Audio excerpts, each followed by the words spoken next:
Dewa Arya adalah nama yang dihafal semua rekan di batalionnya, bukan hanya karena prestasi cemerlangnya sebagai anggota TNI, tetapi juga karena karakter tangguh dan sikap pelindungnya.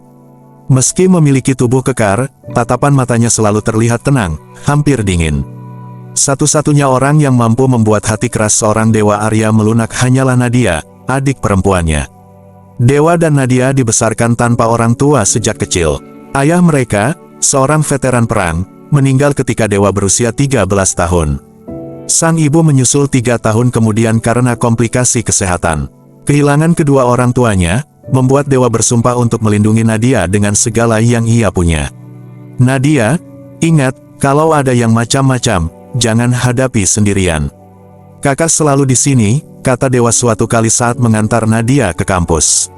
Nadia hanya tertawa sambil mencubit lengan kakaknya, dan berkata, tenang saja mas. Kamu sudah seperti prajurit super, tapi aku juga tahu cara menjaga diri. Namun, semua kepastian Nadia berakhir di malam penuh teror. Hari itu adalah ulang tahun Nadia yang ke-22. Dewa, karena tugasnya sebagai seorang prajurit, tidak bisa pulang untuk merayakannya tepat waktu. Namun, ia berjanji akan menelepon malam itu setelah latihan selesai. Ketika panggilan dari Dewa masuk, Nadia tak sempat menjawabnya. Di malam itu, Nadia dan temannya, Sheila, baru saja keluar dari sebuah kafe kecil di dekat kampus. Mereka sedang membicarakan tugas hukum internasional yang harus dikumpulkan minggu depan. Tiba-tiba, segerombolan preman mengepung mereka di persimpangan jalan gelap. Seorang pria bertubuh besar, mengenakan jaket kulit hitam, maju ke depan. Wajahnya kasar dengan bekas luka panjang di pipi kiri. Dialah Karim, pemimpin geng jalanan yang terkenal kejam di kota itu. Kami cuma ingin sedikit sumbangan, buat keamanan kalian, ujar Karim sambil menjentikkan jarinya. Sheila mulai mengeluarkan uang dari dompetnya dengan tangan gemetar, tetapi Nadia menahan tangan temannya. Kami tidak akan membayar kalian. Kalian ini melanggar hukum. Karim tertawa dan berkata, kamu pikir keberanianmu itu bisa menyelamatkanmu, Nona? Tanpa aba-aba, anak buah Karim menyeret Nadia dan Sheila ke sebuah gang gelap. Sheila berhasil melarikan diri. Nadia tidak seberuntung itu. Ia dianiaya dengan keji sampai akhirnya nyawanya melayang di gang yang sama. Karim dan temannya panik, mereka segera melarikan diri dari situ. Keesokan paginya, Dewa sedang dalam sesi latihan menembak bersama kesatuannya ketika seorang perwira mendatanginya. Arya, kau harus segera ke ruang komandan. Ada kabar penting. Dewa tahu ada sesuatu yang salah dari ekspresi komandan saat itu. Ketika telepon diserahkan kepadanya, suara dari telepon itu gemetar. Mas, Nadia ditemukan di gang dekat kampus, dia meninggal. Kata-kata itu seperti bom yang meledak dalam kepala Dewa. Matanya yang biasanya tajam dan fokus terasa kosong. Ia mendengar penjelasan lebih lanjut, tapi tak satu pun detail yang ia cerna. Yang ia tahu hanyalah adik perempuannya telah tiada. Ketika tiba di rumah sakit untuk melihat tubuh Nadia, tubuh kekar Dewa bergetar. Wajah adiknya terlihat damai, tetapi bekas-bekas luka di tubuhnya berbicara lebih dari cukup. Siapa yang melakukan ini? Suaranya berat, hampir tidak terdengar. Di samping Dewa ada temannya Nadia, yaitu Sheila. Dewa bertanya kepadanya, apakah kamu tahu kenapa adikku begini? Sheila yang masih trauma, bercerita dengan tangis tertahan tentang para preman yang menyerang mereka malam itu. Dewa terus bertanya dengan detail seperti apa orangnya dan bagaimana bisa Nadia dibunuh. Sheila pun menceritakannya dari awal hingga akhir. Karena Sheila melarikan diri, ia tidak tahu bagaimana Nadia terbunuhnya, yang pasti nama Karim disebut-sebut sebagai pelakunya. Di siang hari, Dewa menghadiri pemakaman Nadia dengan hati kosong. Langit mendung seolah ikut berduka, dan hanya suara hujan gerimis yang mengiringi pemakaman itu. Di depan nisan adiknya, Dewa bersumpah, Nadia, aku berjanji, mereka tidak akan lolos. Apapun yang diperlukan, aku akan membuat mereka membayar atas apa yang telah mereka lakukan. Polisi mengatakan mereka sedang menyelidiki kasus itu, tapi Dewa tahu kenyataannya. Geng Karim sudah lama dikenal memiliki koneksi dengan orang-orang berkuasa. Para petinggi itu menutup mata terhadap kejahatan mereka. Dewa mulai bergerak sendiri. Menggunakan koneksi militernya, ia mengakses catatan intelijen tentang aktivitas kriminal di daerah tempat Karim beroperasi. Ia mengumpulkan data perlahan, mengenali struktur geng, serta lokasi persembunyian mereka. Malam pertama operasi balas dendam Dewa dimulai dengan menyusup ke salah satu tempat nongkrong geng itu di sebuah bengkel. Di sini, Dewa menunggu sampai malam larut malam, sebelum melumpuhkan dua anak buah Karim yang sedang berjaga. Ketika malam tiba, Dewa langsung menghampiri dua orang itu sambil memegang pisau di tangannya. "Di mana Karim?" tanyanya sambil menekan pisau ke leher salah satu dari mereka. "Di markas, sebuah gudang tua di luar kota," jawab pria itu dengan gemetar. Ketika Dewa sudah dapat informasi keberadaan Karim, Dewa langsung memukul pria itu, tetapi meninggalkannya hidup. Ia tahu, musuh yang ketakutan akan membawa pesan kepada bosnya. Ketika Dewa sampai di gudang yang dimaksud, suasana di dalam sudah riuh. Karim dan anak buahnya tengah berpesta, dengan tawa dan denting gelas terdengar di seluruh ruangan. Tetapi, malam itu menjadi malam terakhir mereka berpesta. Dewa menyelinap masuk, menonaktifkan listrik, dan menyerang satu persatu anak buah Karim dalam kegelapan. Ia menggunakan keterampilannya dalam bertarung jarak dekat, untuk melumpuhkan mereka tanpa suara. Satu persatu anak buah Karim dilumpuhkan, ada beberapa yang berteriak, karena melihat temannya yang tergeletak di lantai, namun, Dewa terus memukuli dan menyayat mereka tanpa ampun. Dewa hanya membuat mereka tidak sadarkan diri dan cacat, tetapi tidak membunuhnya. Karim yang panik mencoba kabur, tetapi Dewa berhasil menangkapnya sebelum sempat melewati pintu belakang. Di dalam gudang, Dewa menyeret Karim ke tengah ruangan. Darahnya sudah mendidih. "Kenapa kau bunuh Nadia?" desis Dewa dengan suara serak. "Aku hanya mengikuti kebiasaan." Karim merintih kesakitan, tubuhnya gemetar di bawah genggaman kuat Dewa. "Tapi ini bukan soal kebiasaan," jawab Dewa dingin. "Ini soal hidup seseorang yang tak pernah kau hargai." Namun sebelum Dewa menyelesaikan dendamnya dengan menghabisi Karim, ia teringat wajah Nadia. Kata-kata terakhir Nadia terngiang, "Hukum ada untuk ditegakkan." Dengan penuh amarah, Dewa memotong tangan kanannya. Karim berteriak kesakitan dan meminta tolong. Dewa menjambaknya dan berkata, "Apa mereka yang berteriak meminta tolong kau ampuni?" Dewa memukulnya.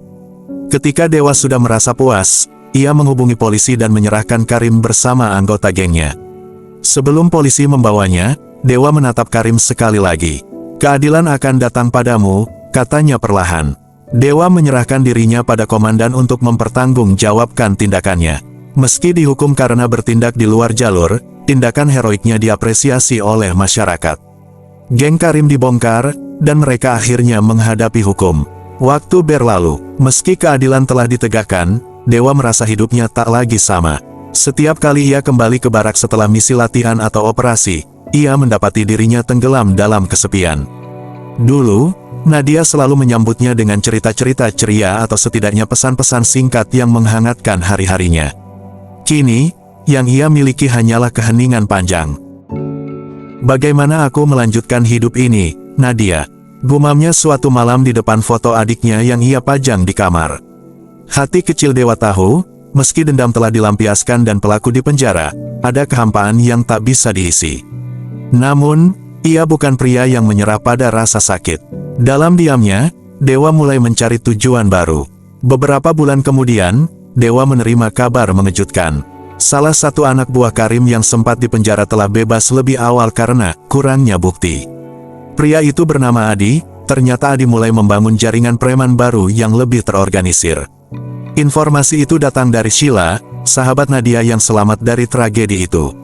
Sheila kini bekerja di sebuah lembaga bantuan hukum yang sering menerima laporan dari masyarakat terkait intimidasi geng baru ini.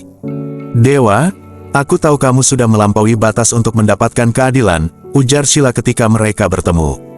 "Tapi jika ini dibiarkan, akan ada lebih banyak korban seperti Nadia." Perkataan Sheila membangkitkan sesuatu dalam diri Dewa. Kali ini, bukan hanya dendam yang mendorongnya, tapi sebuah tujuan untuk memastikan tak ada lagi yang mengalami nasib seperti adiknya. "Aku akan mengurus ini," jawab Dewa tegas. Berbeda dengan misinya sebelumnya, kali ini Dewa tahu ia tak bisa bekerja sendirian. Jaringan Adi lebih besar dan lebih berbahaya, dengan dukungan dari oknum pejabat korup.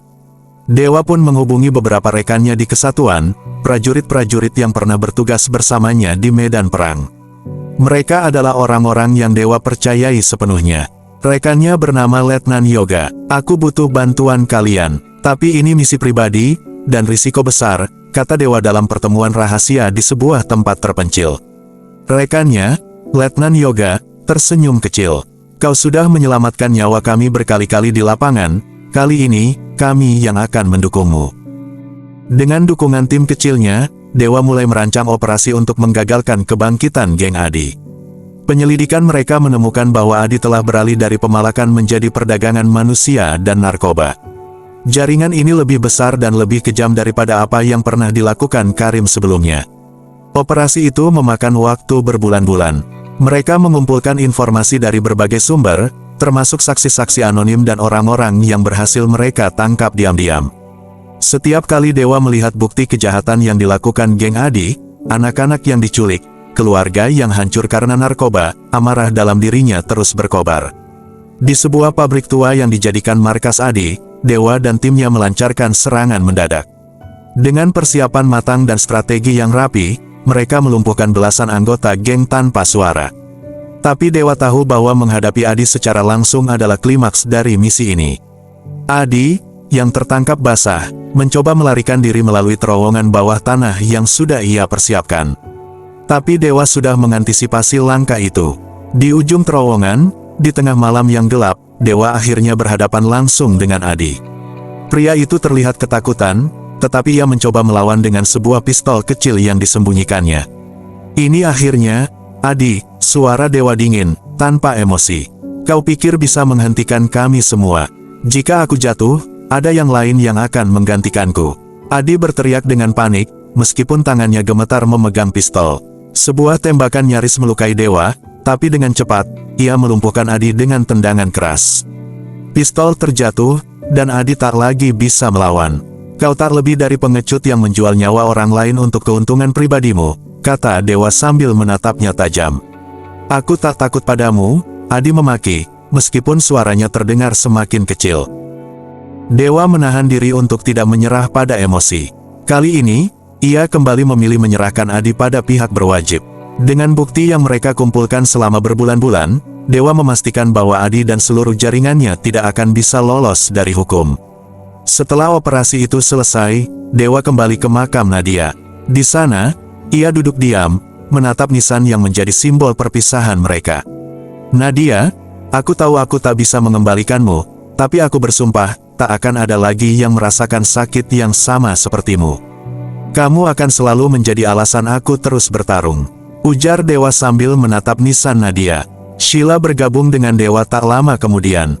Mereka sama-sama menatap nisan Nadia dalam diam. Kamu melakukan hal yang benar, kata Sheila. Meski ini sulit, dewa tersenyum samar. Ini belum berakhir. Dunia ini masih penuh dengan kejahatan. Aku akan terus bergerak, Nadia akan selalu jadi alasan aku melangkah. Kisah dewa tidak berakhir di sini. Meski dendamnya telah terlampiaskan, ia kini menemukan makna baru dalam hidupnya, menjadi pelindung bagi mereka yang tidak bisa melindungi diri sendiri. Jalannya mungkin penuh rintangan, tapi dewa tahu ia tidak akan berhenti. Dan di suatu tempat di dalam hati kecilnya, ia yakin Nadia bangga pada perjuangannya.